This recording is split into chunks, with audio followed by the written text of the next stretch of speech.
Hi viewers, welcome back to screen time boss channel. இன்றைக்கி இயக்குனர் RV Udhayakumar அவர்கள் அரசியல் கட்சி தலைவர் நடிகர் விஜயை பற்றி ஒரு குறிப்புகளை வெளியிட்டிருக்காங்க. அது என்னன்றதை இப்போ பார்ப்போம் வாங்க. ஆர்வி உதயகுமார் அவர்கள் விஜயை பற்றி பேசும்போது, விஜய் இப்போது தான் அரசியலுக்கு வந்துள்ளார். அதற்குள் அவரை கட்டம் கட்டி விமர்சிக்கிறார்கள். அவரை முதலில் அரசியலில் பங்கு கொள்ள அனுமதியுங்கள், பின்னர் விமர்சிக்கலாம். சினிமாவில் இருந்து நிறைய முதல்வர்கள் வந்துள்ளனர், அதில் விஜயும் ஒன்று. இது எப்போதும் தொடரும். இன்று கலைஞர், ஜெயலலிதா, விஜயகாந்த், விஜய் என எல்லோரும் கூத்தாடிகள் தான். அதேபோல் சினிமாக்காரர்களை பற்றி எதிர்மறையாக பேசுவது தவறு. பின்னர் எக்ஸ்ட்ரீம் படத்தை பற்றி பேசும்போது, இந்த படம் ஒரு சஸ்பென்ஸ் த்ரில்லர் ஆகும். இதில் ரக்ஷிதா மகாலட்சுமி, அபி நட்சத்ரா, ஆனந்த் நாக் போன்ற முக்கிய நடிகர்கள் நடித்துள்ளனர். இப்படம் மிக அருமையான கதை, இசை, ஒளிப்பதிவு, நடிப்பு ஆகியவற்றில் சிறந்து விளங்கும். இயக்குனர் ராஜவேல் கிருஷ்ணா மற்றும் தயாரிப்பாளர்கள் கமலகுமாரி, ராஜ்குமார் அவர்களுடன் உருவாகியுள்ள இப்படம் வெற்றியடைய என்று நம்புகிறேன். சினிமா துறையிலிருந்து தாங்க நம்ம தமிழ்நாட்டுக்கு முதல்வர்கள் உருவாகிறார்கள். இதுல எந்த விதத்திலையும் சந்தேகம் இல்லை. வரட்டுமே, உருவாகட்டுமே. சினிமாக்காரங்களை கல்வி ஊத்துவானுங்க. ஆனா சினிமாக்காரங்களோட மட்டமானவனுங்க இந்த சமுதாயத்தில் நிறைய பேர் இருக்காங்கன்றது அவங்களுக்கே தெரியும். உடனே சினிமாவில இருந்து ஒருத்தர் அரசியலுக்கு வந்துடக்கூடாது. உடனே கட்சி கட்டிட்டு அப்படியே ஏதோ ஒரு பெரிய குற்றம் பண்ண குற்றவாளி மாதிரி ஆளுக்காளு பேசுறது. புரட்சி தலைவர் ஒருத்தர் யாராச்சும் பேசினாங்களா? அவரையும் பேசினாங்க, பின்னாடி இருந்து விமர்சனம் பண்ணாங்க. எந்த ஒரு நடிகர், இப்ப விஜய் சார் எடுத்துங்க, ஒரு கட்சி ஆரம்பிச்சிருக்காரு. இப்ப கண்டென்ட் கேட்டிய மிக சிறப்பான ஒரு துவக்கத்தை கொடுத்திருக்கிறார். அது நம்ம திரைத்துறையிலிருந்து வந்திருக்கிறாரு விஜய் அவர்கள். அவர்களை பாராட்டிட்டு போறது என்ன தப்பு இருக்கு? அதை ஒரு பெரிய பேச்சு பொருளாக்கி அவர் இன்னும் அரசியல் பண்ணவே ஆரம்பிக்கல. முதல் மேடையில பேசியிருக்காரு, இரண்டாவது மேடையில பேசியிருக்காரு. அடுத்தது அரசியலுடைய நகர்வுகளை எப்படி கொண்டு போக போறாருன்னு யாருக்கும் தெரியாது. அதுக்குள்ள அவரை கட்டம் கட்டி அப்படி இப்படி இவங்க நகர்த்துறாங்க வெளியிட்டு. எதுக்கு? நல்லா வரட்டும், அவர் ஒரு மாற்றத்தை கொண்டு வரட்டும். இதுல என்ன இருக்கு? யாரு வேணாலும் அரசால வரலாம், யாரு வேணாலும் சினிமாவுக்கு வரலாம். எங்களுக்கு சினிமாவும் அரசியலும் ஒண்ணுதான். கரெக்டா? பேரறிஞர் அண்ணா திரைப்படத்துக்கு வசனம் எழுதியார்.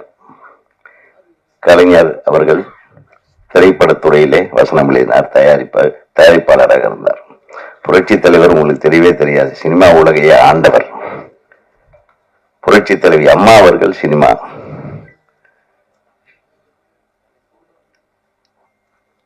இன்றைய முதல்வர் சினிமா துறையிலிருந்து வந்தாரு. இன்றைய துணை முதல்வர் சினிமா துறையில் இருக்காரு. சினிமா துறையிலிருந்து தாங்க நம்ம தமிழ்நாட்டுக்கு முதல்வர்கள் உருவாகிறார்கள். இதுல எந்த விதத்திலையும் சந்தேகம் இல்லை. வரட்டுமே, உருவாகட்டுமே. அது என்ன, வர்றதுக்கு முன்னாடியே 1008 பிரச்சனையை பண்ணி ஒருத்தர் குழப்புறதுக்குன்னே எல்லாம் ரெடியா இருக்கிறாங்க. எப்படி ஒரு சினிமா ரிலீஸ் ஆகி ஃபர்ஸ்ட் ஷோவிலேயே எல்லாத்தையும் குழப்புறாங்களே, அந்த மாதிரி இதையும் குழப்ப நினைக்காதீங்க. சோ சார் உடைய பேர் சொன்னே ஓகே, பட் அதுக்கு முன்னாடி அவரை பத்தி கொஞ்சமாவது சொல்லணும் இல்லையா? அது ஆக்சுவலி ஒண்ணு சொல்லுவாங்கல்ல, உன் நண்பரை பத்தி சொல்லு, நீ யாருன்னு சொல்றேன்ட்டு. சாருடைய படங்களை பார்த்தாலே தெரியும் சார் வந்து யாரு அப்படின்ட்டு. அந்த மாதிரி முத்தான படங்களை கொடுத்தவரு. இப்ப கமர்ஷியல் படங்கள்னா முன்னாடியே சொன்ன மாதிரி ஒரு மாதிரி மாசா இருக்கணும்.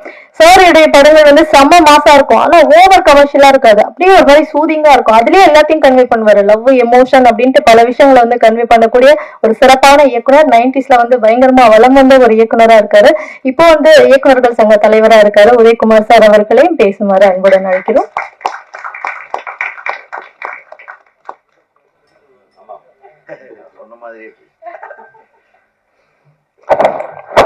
ரொம்ப நாள் கழிச்சு என்ன ரொம்ப டீசெண்டா அறிமுகப்படுத்தின உங்களுக்கு என்னுடைய மனமார்ந்த நன்றி. மற்றவங்க எல்லாம் வம்புகளுக்கு இருக்குன்னு என்ன கூப்பிடுவாங்கம்மா. பாருங்க, ரெடியா இருக்காங்க என் சகோதரர்கள். ஏதாச்சும் பேசுங்க, ஏதாச்சும். என்னங்க பேசுறது? எக்ஸ்ட்ரீமா ஒரு விஷயம் போயிட்டு இருக்கு, அதை பத்தி தான் பேச முடியும். ஒரு மிகச்சிறப்பான திரைப்படங்கள் கொஞ்ச நாளா நான் வர்ற ஆடியோ ரிலீஸ் ஃபங்க்ஷன் எல்லாம் ரொம்ப நல்லா இருக்கு. எல்லா படங்களுமே சிறப்பா எடுக்கிறாங்க. இந்த படத்தை பத்தி எந்த ஒரு முன்னோட்டமும் எந்த ஒரு விஷயமும் தெரியாம நான் வந்து திடீர்னு இந்த விழாவில் கலந்துக்கும் போதுதான் நம்ம மிஸ் பண்ண விஷயமெல்லாம் இங்க செய்யறாங்களே அப்படின்றத பார்த்து நான் ரொம்ப சந்தோஷமா இருக்கேன். எனக்கு டைட்டிலே நல்லா தான் இருக்கு, எக்ஸ்ட்ரீம். அது எக்ஸ் நடுவில் போட்டு ஸ்ட்ரீம் சென்டர்ல போட்டு எக்ஸ்ட்ரீமா நடக்கிற ஒரு விஷயத்த அதை எப்படி எக்ஸ்ட்ரீமா டீல் பண்ணி அதை கம்யூனிகேட் பண்றாங்கன்றதுதான் கதைன்னு நினைக்கிறேன். இந்த கதை என்னன்னு எல்லாத்துக்கும் தெரிஞ்சிருக்கும். அதை பத்தி நான் சொல்ல விரும்பல. ஏதோ ஒரு கும்பலுடைய அட்டகாசம், அதை கண்டுபிடிக்கிற ஒரு போலீஸு. இந்த மேடையை வந்து அலங்கரித்துக் கொண்டிருக்கிற எங்கள் பிரியத்துக்குரிய அண்ணன் திரு ராஜன் சார் அவர்களுக்கு என்னுடைய மனமார்ந்த நன்றியை தெரிவிச்சுக்கிறேன். முதல்ல நீ பேசுறது அந்த பேசிட்டு போடா அப்படின்ட்டாரு. ஏன்னா அவருடைய வயதுக்கும் அவருடைய அனுபவத்திற்கும் அவர் ரொம்ப தூரத்துல இருந்து வர்றாரு. அது எல்லாம் மீறி ஒருத்தர் அழைச்சாங்கன்னா அந்த வர்ற அந்த மனித நேயம் இருக்கு பாருங்க, அது சினிமா மேல இருக்கிற அவருடைய பற்று. அப்புறம் ஏதாச்சும் நடுவில் குறுக்கால நீங்க கேள்வி கேட்டு அவர் வாயை கிளறி விட்டாங்கன்னா அதனால வைக்கிறவர் பத்த வச்சிருவாரு சில விஷயங்களை. அது பத்திக்கிட்டே ஒரு வாரத்துக்கு உங்களுக்கு எல்லாம் தீனியா இருக்கும். ஸோ அண்ணன் அவர்களுக்கு நன்றி. என்னுடைய பிரியத்துக்குரிய தம்பி பேரரசு அவர்கள், அவர் அப்படிதான். அவர் வந்து கிட்டத்தட்ட காஞ்சிபுரம் மாவட்டத்திலிருந்து வர்றாரு. காஞ்சிபுரம் மாவட்டம்னா ஈசிஆர். ஆமா, ஈசிஆர் காஞ்சிபுரம் மாவட்டம் தானேப்பா? காஞ்சிபுரமா செங்கல்பட்டா? செங்கல்பட்டு மாவட்டம். இன்னும் அதை விட தூரம் வரும். செங்கல்பட்டுல இருந்து வர்றாரு. அவரும் என்ன ஒரு லுக் விட்டாரு, வந்த உடனே நீங்க பேசிட்டு போறீங்களான்னு. ஆனா இன்னைக்கு உண்மையாலுமே நான் 8 மணிக்கு ஒரு இடத்துல இருக்கணும், அதுக்காக தான் சொல்றேன். அப்புறம் இந்த தயாரிப்பாளர் ரொம்ப நல்ல நல்ல லட்சணமான ஃபேஸ்.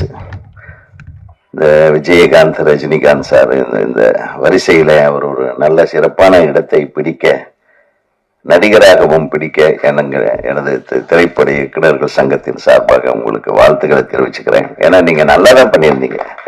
அந்த குழந்தைய எடுத்து அந்த பாசத்தோட அள்ளி அணைச்சிக்கிட்டு அதை அப்படியே தூக்கிட்டு அந்த பாட்டிலேயே நீங்க வெளிப்படுத்திருந்த உங்க முகபாவனைகள் எல்லாம் மிக சிறப்பாக இருந்தது. அதனால நீங்க ஒண்ணு தைரியமா இருக்கலாம், தைரியமா நிறைய படங்கள் பண்ணலாம்.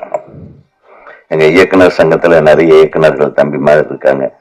நீங்க ரெடின்னு சொல்லுங்க, ஒரு 10 பேரை அனுப்பி விடுற நல்ல கதைகள் வச்சிருக்காங்க.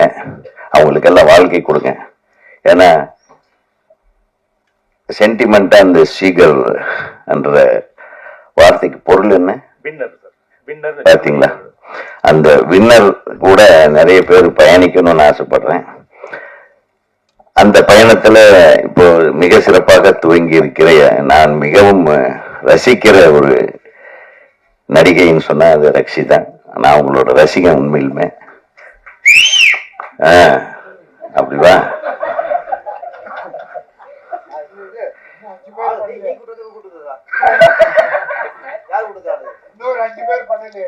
ஏன்னா நான் போன வாரம் ஒரு படம் பார்த்தேன் 4 நாளைக்கு முன்னாடி.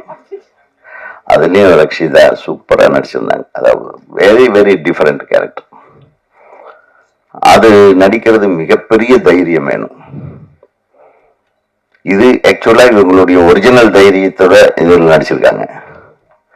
அந்த போலீஸ் கம்பீரம், அந்த லுக்கு. பொதுவாகவே இந்த இவங்களுக்கு வந்து கண்ணழகின்னு ஒரு பேர் வைக்கலாம். அவ்வளவு அழகான கண்ணு. ரொம்ப சந்தோஷம் என் பக்கத்துல உட்கார்ந்ததுக்கு. ஓகேவாப்பா? நான் அதுக்காக தான் வேற யாரும் உட்கார்ந்து போறாங்களோன்ட்டு நான் அதை போய் கரெக்ட் பண்ணி வச்சுட்டே இருந்தேன்.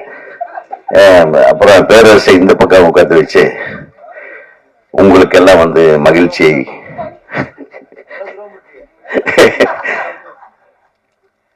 அப்புறம் அபி நக்ஷத்ரா ரொம்ப கியூட் கேர்ள்.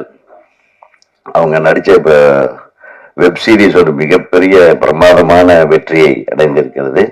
தொடர்ந்து நீங்க இந்த படத்திலேயே நல்ல பிரமாதமா தெரியுறீங்க. நிச்சயமா உங்களுக்கு ஒரு மிகப்பெரிய வெற்றி இந்த திரைப்படம் கொண்டு வந்து சேர்க்க வேண்டும். இவங்களை எல்லாம் விட நம்ம தொழில்நுட்ப கலைஞர்கள்னு பார்த்தா ரொம்ப அழகா பேசுறதுக்கு ஆரம்பிக்கிறதுக்கு முன்னாடியே முடிக்கிற ஆட்களை எல்லாம் பார்த்தோம். ஒளிப்பதிவாளர் மிக சிறப்பாக இருந்தது உங்க ஒளிப்பதிவு. எடிட்டிங் வாஸ் ரியலி குட் தம்பி, ரொம்ப ரொம்ப நல்லா பண்ணியிருந்தீங்க. ஏன்னா இந்த மாதிரி படங்கள்ல ஒரு கொகரன்சியும் வேணும், அதே மாதிரி ஒரு டெம்போவும் வேணும். மியூசிக் பிரமாதமா இருந்தது. ரீரெக்கார்டிங் எக்ஸ்ட்ராடினரி ரீரெக்கார்டிங் ஒரு இம்பேக்டை கிரியேட் பண்ணுச்சு. டெஃபினட்டா இந்த படத்துலயும் அந்த இம்பேக்ட் தொடர்ந்து வரும் அப்படின்ற ஒரு நம்பிக்கை எனக்கு இருக்கு. அப்புறம் வில்லன், எங்க ஒரு வில்லன் பின்னாடி நிக்கிற பயமா இருக்குப்பா, உட்காருப்பா. அவரும் பிரமாதமான முகத்தோற்றம், பாவனை, எல்லா செலக்ஷனும் நல்லா இருக்கு. டைரக்டரை இத்தனை பேரையும் வச்சு முயற்சிருக்கிற எஜமானி அம்மா தயாரிப்பாளர், அவங்க எவ்வளவு அமைதியா அதாவது ஒரு வீட்டுக்காரர் படம் எடுக்கிறேன்னா, ஏங்க உங்களுக்கு வேற வேலை இல்லையா, நம்ம தொழில் நல்லா தானே போயிட்டு இருக்கு, இந்த சீக்கிரம்னு நம்ம ட்ரைனிங்கு ஒரு கோச்சிங் இது மாதிரி நம்ம பண்ணிட்டு இருக்கோம், நல்லா தானே போயிட்டு இருக்கு, இதுல எதுக்கு இது அப்படின்னு எல்லாம் தடுக்காம தன் கணவருடைய ஆசைக்கு பின்புலமாக இருந்து எத்தனை பேர் இன்னைக்கு இருக்காங்க சொல்லுங்க. ரொம்ப கஷ்டம். So you are really great madam, நீங்க ரொம்ப நன்றி. ஏன்னா நம்ம எத்தனையோ பேர் படம் எடுக்கலாம், ஆனா தன் கணவன் படம் எடுத்து அதுலயும் அழகழகான ஹீரோயின்கள் நடிக்கிற படத்துல உங்க கணவரை ஹீரோவை வேற நடிக்க வச்சு என்ன தைரியம் உங்களுக்கு. அந்த தைரியத்துக்கு நான் நிச்சயமா பாராட்டுறேன்னா, இது ஒரு கலைத்துறை, இதை கலை வடிவமாக தான் பார்க்கணும், வேற எந்த கண்ணோட்டத்திலையும் பார்க்க வேண்டிய அவசியம். வெளி உலகத்துக்காரன் என்ன வேணாலும் நினைப்பான், சினிமாக்காரங்களை கழுவி ஊத்துவானுங்க. ஆனா சினிமாக்காரங்களோட மட்டமானவனுங்க இந்த சமுதாயத்தில் நிறைய பேர் இருக்காங்கன்றது அவங்களுக்கே தெரியும். உடனே சினிமாவில இருந்து ஒருத்தர் அரசியலுக்கு வந்துடக்கூடாது, உடனே கட்சி கட்டிட்டு அப்படியே ஏதோ ஒரு பெரிய குற்றம் பண்ண குற்றவாளி மாதிரி ஆளுக்காளு பேசுறது. புரட்சி தலைவர் ஒருத்தார் யாராச்சும் பேசினாங்களா? அவரையும் பேசினாங்க, பின்னாடி இருந்து விமர்சனம் பண்ணாங்க. எந்த ஒரு நடிகர், இப்ப விஜய் சார் எடுத்துங்க, ஒரு கட்சி ஆரம்பிச்சிருக்காரு, இப்ப கண்டென்ட் கேட்டியே, மிக சிறப்பான ஒரு துவக்கத்தை கொடுத்திருக்கிறார். அது நம்ம திரைத்துறையிலிருந்து வந்திருக்கிறாரு விஜய் அவர்கள். அவர்களை பாராட்டிட்டு போறது என்ன தப்பு இருக்கு? அதை ஒரு பெரிய பேச்சு பொருளாக்கி அவர் இன்னும் அரசியல் பண்ணவே ஆரம்பிக்கல. முதல் மேடையில பேசியிருக்காரு, இரண்டாவது மேடையில பேசியிருக்காரு.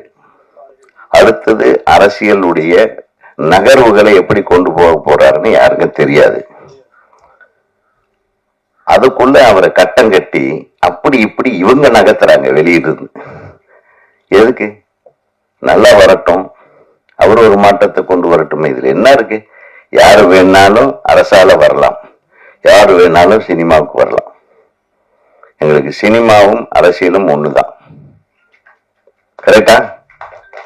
பேரறிஞர் அண்ணா திரைப்படத்துக்கு வசனம் எழுதியார். கலைஞர் அவர்கள் திரைப்படத்துறையிலே வசனம் எழுதினார், தயாரிப்பாளராக இருந்தார். புரட்சி தலைவர் உங்களுக்கு தெரியவே தெரியாது, சினிமா உலகையே ஆண்டவர். புரட்சி தலைவி அம்மா அவர்கள் சினிமா.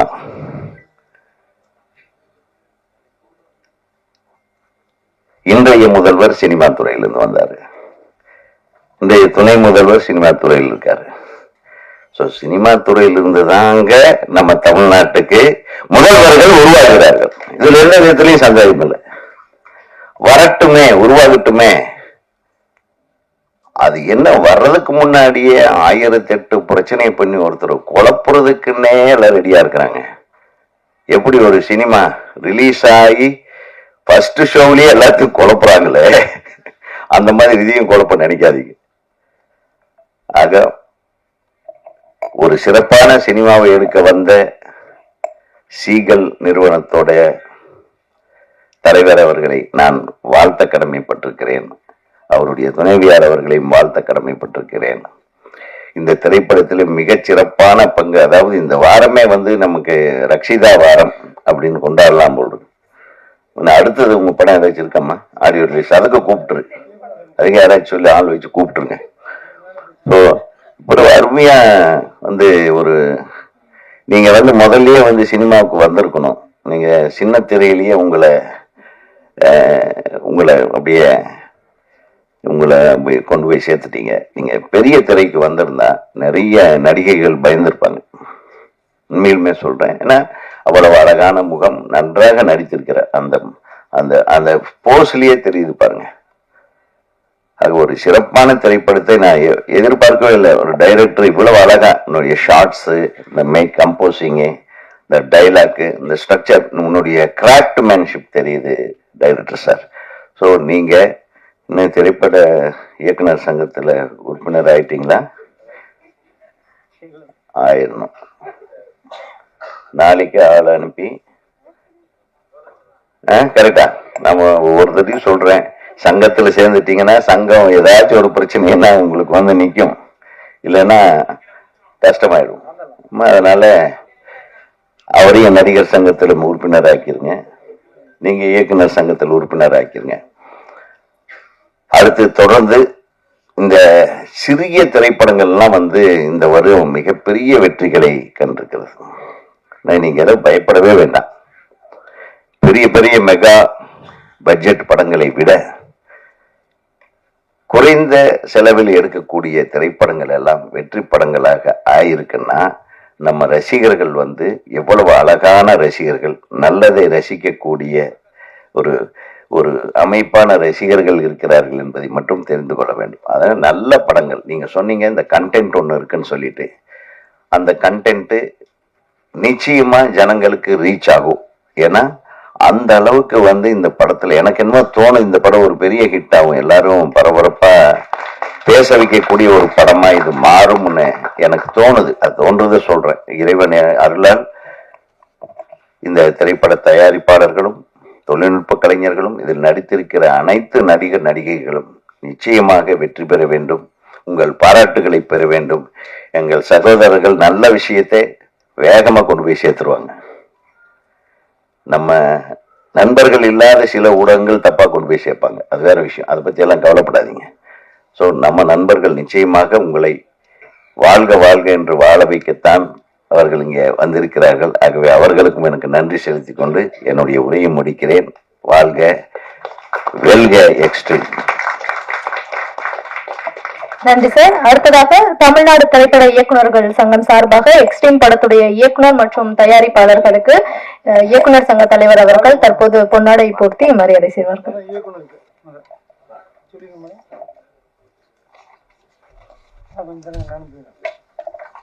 எக்ஸ்ட்ரீம் படத்துடைய இயக்குனர் திரு ராஜ்வேல் கிருஷ்ணா அவர்களுக்கு பொன்னாடை போர்த்தப்படுகிறது.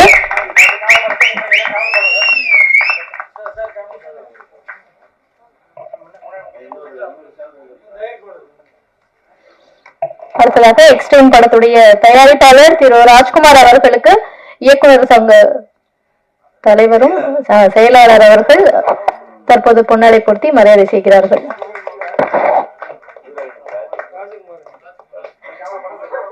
இந்த படத்துல ஒரு முக்கியமான கதாபாத்திரத்துல பிளே பண்ணிருக்கக்கூடிய ரச்சிதா அவர்களுக்கு ராஜ்குமார் அவர்கள் தற்போது பொன்னாடை போர்த்தி மரியாதை செய்கிறார்கள்.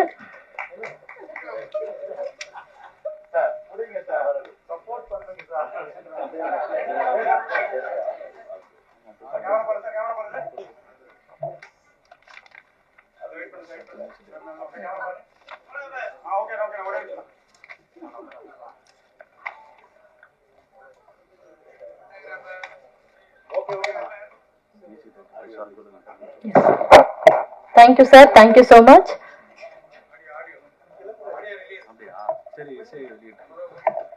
தற்போது எல்லாருமே ஆவலா எதிர்பார்த்துட்டு இருக்கக்கூடிய எக்ஸ்ட்ரீம் படத்துடைய இசை தட்ட வெளியிடக்கூடிய நிகழ்வு எக்ஸ்ட்ரீம் படத்தை சப்போர்ட் பண்ணி இன்றைக்கு இந்த நிகழ்வுக்கு வருகை தந்திருக்கும் சிறப்பு விருந்தினர்கள் அனைவரும் இணைந்து எக்ஸ்ட்ரீம் படத்துடைய இசைத்தட்டை வெளியிட மேடையில் இருக்கக்கூடிய படக்குழுவினர் இசைத்தட்டை பெற்றுக் கொள்வார்கள்.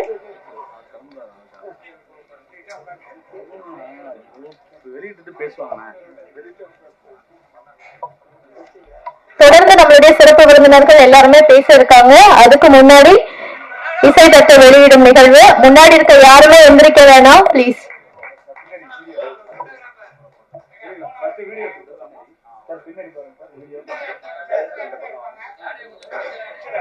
கொஞ்சம் மொபைல்ல எடுத்துட்டு இருக்க எல்லாருமே கை உயர்த்தி எடுக்க வேணாம். பின்னாடி கேமரா எல்லாருமே ரெக்கார்ட் பண்ணிட்டு இருக்காங்க.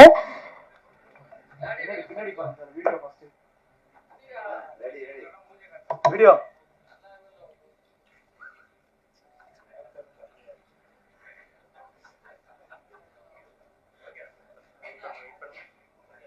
அப்படியே இருக்கு சார். அப்படியே யாரு ready ready ready photo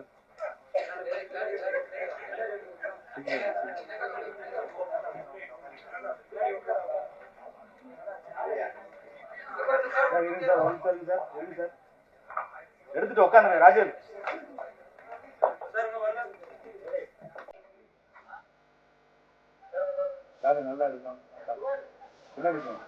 extreme படத்துடைய இசைத்தட்டை மேலில் இருக்கக்கூடிய சிறப்பு விருந்தினர்கள் அனைவரும் வெளியிட படக்குழுவினர் பெற்றுக் கொண்டிருக்கிறார்கள். ஒரு சிறப்பான தருணம். சிறப்பு விருந்தினர்களுக்கு மிக நன்றி. அடுத்ததா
ஹாய் வியூவர்ஸ், இந்த வீடியோ உங்களுக்கு பிடிச்சிருந்தா கமெண்ட், லைக், ஷேர் பண்ணுங்கள். இன்னும் பல வீடியோஸோட உங்களை மீண்டும் சந்திக்கும் வரை until then it's bye from Screen Time Pass channel. உங்கள் தொகுப்பாளர் விஜய்.